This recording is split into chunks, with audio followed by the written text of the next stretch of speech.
और मेरे संदेश को सुनने के बाद मसीही लोग जो हैं वो केवल ये प्रश्न करते हैं कि हम तैयार होने को तो तैयार हैं, लेकिन हम किस प्रकार से तैयारी करें।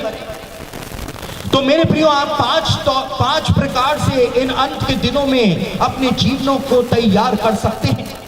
पहली बात, आप पश्चाताप करके परमेश्वर के सामने आ जाएं, अपनी सारी गलतियों को, अपने सारे पापों को परमेश्वर के सामने मान लें कि प्रभु हो गई मुझसे गलती, तू मुझको ग्रहण कर ले।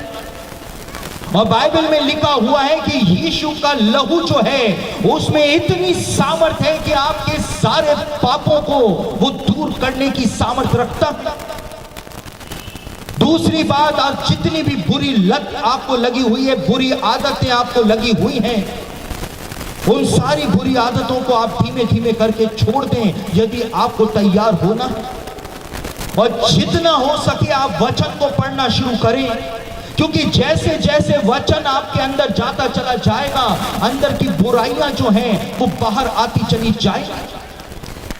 मूसा जो था वो परमेश्वर के वचन को लेकर के खड़ा हुआ था, और केवल परमेश्वर का वचन मूसा के हाथों के अंदर था कि मूसा के मुंह से किरणें जो थी वो निकलने लग गई थी। वचन में इतनी सामर्थ जो है वो पाई जाती है। और मेरे प्रियो, इब्रानियों की पत्री 10 अध्याय और उसके 25वें वचन के अंदर लिखा हुआ है कि जैसे जैसे तुम यीशु के दूसरे आगमन को निकट आते हुए देखो, वैसे वैसे एक दूसरे की संगति के अंदर भी तुम बढ़ते चले जाओ। विश्वासियों की संगति जो है उसको आप लोग बढ़ाते चले जाएं यदि आपको तैयार होना है। और पांचवी और अंतिम बात, यदि आपको यीशु के दूसरे आगमन के लिए तैयार होना है तो आपको परमेश्वर का वचन सुनने की आदत डालनी पड़ेगी।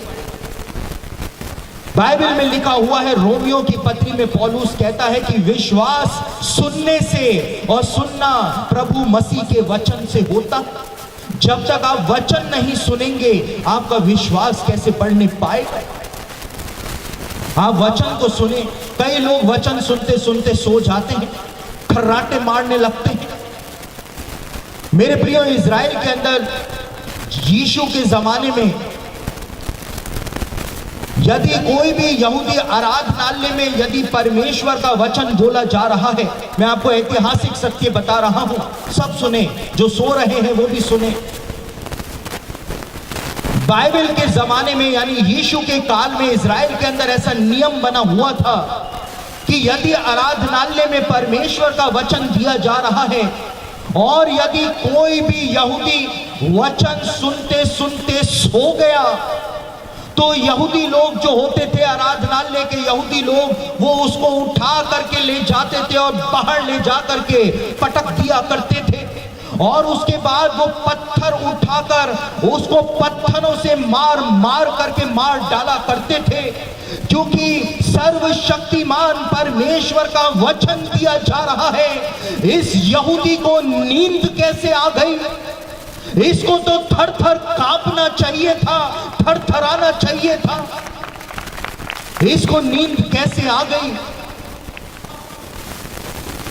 चुनाव आपके हाथों में है, क्योंकि जीवन आपका है। आज समय आ गया है कि हम इन चेतावनियों को नजरअंदाज ना करें। आज तैयारी करने का समय आ पहुंचा है। अब अपने जीवनों को परमेश्वर के चरणों में रख देने का समय आ पहुंचा है। बहुत हमने नाटकबाजी कर ली। मेरे प्रियो, आज हम मसीही लोगों का जीवन जो है वो दूसरों के लिए ठोकर का कारण बना हुआ है। इसलिए यदि हमको तैयारी में अपना जीवन लगाना है तो हमको वचन सुनने की आदत जो है वो डालनी पड़ेगी।